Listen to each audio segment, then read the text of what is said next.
Kreativita, farebnosť a elegancia sa spojila v jedinečnej výstave, ktorá očarila návštevníkov knižnice Antona Bernoláka v Nových Zámkoch. S mimoriadnym vkusom tónované, farebné maľované šály na hodváb, ako i maľované obrazy na hodváb vznikli použitím kombinovanej techniky, vosk a batik v dielni Zuzany Juhás.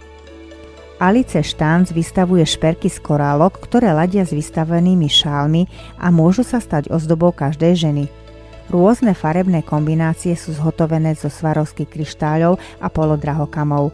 Autorka pracuje aj s brúsenými českými korálikmi a japonskými perlami.